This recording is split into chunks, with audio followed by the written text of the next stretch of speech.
हो रही है।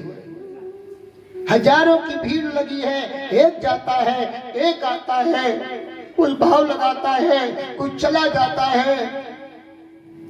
बारे प्रभु, महाराज हरिश्चंद कहते मुझे खरीद लो, हमें धन दे दो, हम स्वामी जी को दे देंगे, हम सारी उम्र सेवा करेंगे।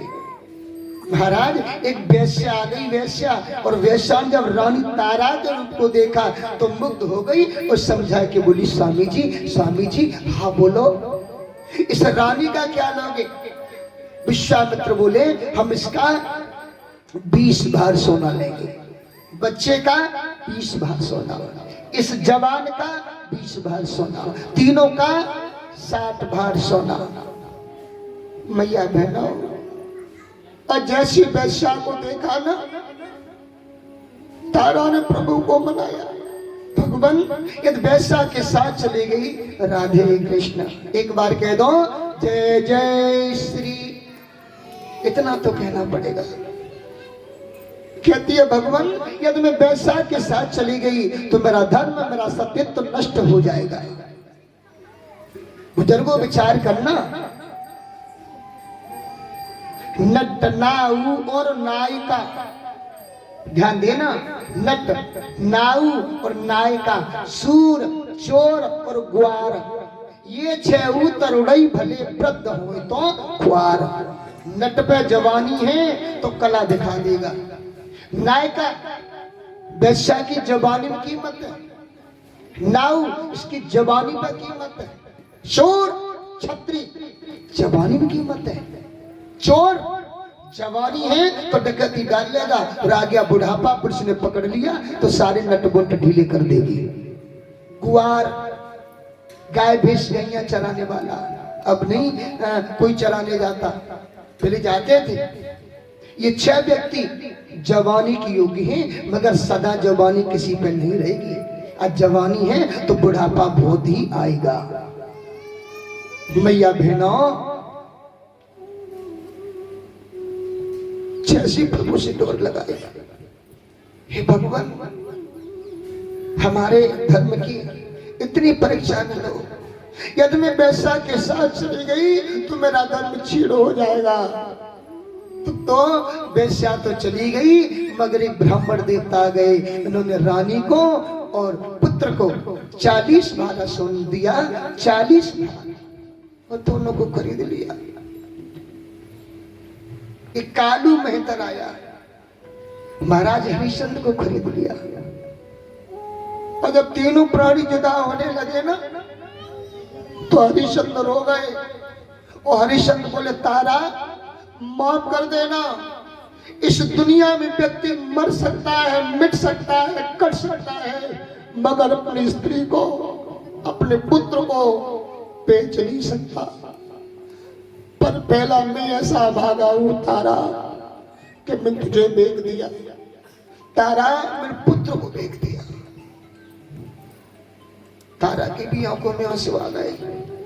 तारा बोली महाराज मैं तुम्हारी पत्नी हूं, धर्म पत्नी, अर्धांगिनी, मेरे शरीर पर तुम्हारा सर्वस्व अधिकार था। कोई बात नहीं, कोई बात नहीं महाराज, पर ध्यान देना आज के बाद में तुम्हारा धर्म अलग और मेरा धर्म अलग। तुम एक शूद्र के घर जा रहे हो और मैं ब्राह्मण के घर जा रही हूं। सुखदेव महाराज बोले हे राजन, आज तीनों प्राणी जुदा हो गए। कथा तो आपने सुनी है, ये धर्म परीक्षा हो रही है।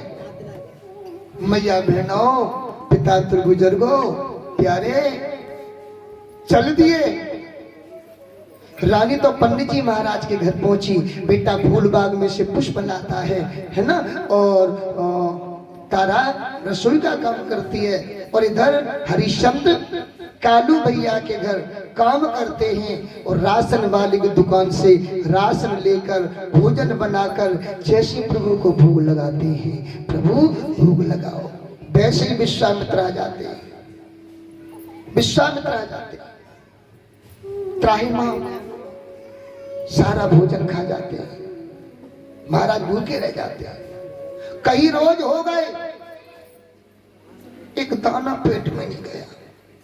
कहते हैं ना, इसे शराब का नशा है, इसे जवानी का नशा है, इसे धन का नशा है, इसे पद का नशा है, इसे मद का नशा है।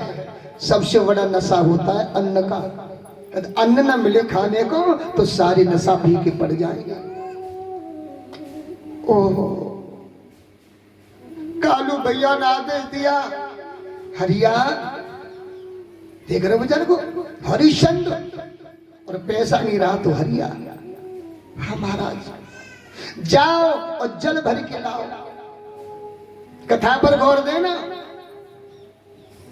इस कथा में थोड़ी गहराई सुनाऊंगा, मन भी बन गया है,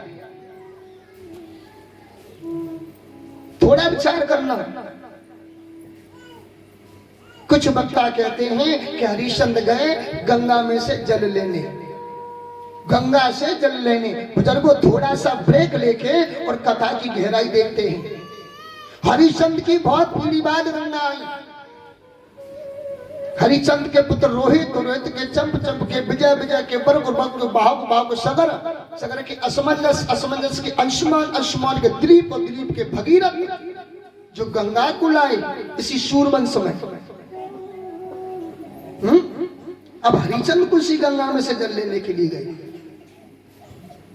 कथा वही है, पर हमें तुम्हें विचार करना है। जी नचेंगे तो हम नचेंगे, अध्ययन भी नहीं है। काशी में आज ये गंगा विद्यमान है। भोले बाबा ने काशी को त्रिशूल पर बसाया।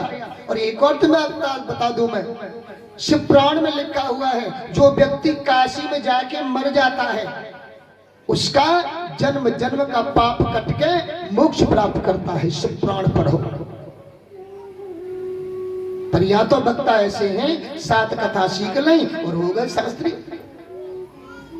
पहले दिन कुछ होता नहीं है, दूसरे दिन ध्रुव जी आ गए, प्रहलाद जी आ गए, हरिश्चंद्र आ गए, सीता विवाह हुआ, कन्हैया अवतार हुआ, गोवर्धन पूजा हुई, कंस मर गया, कथा समाप्त, दी एंड बस। हेलो बाय देव पैसा और चले गए घर को।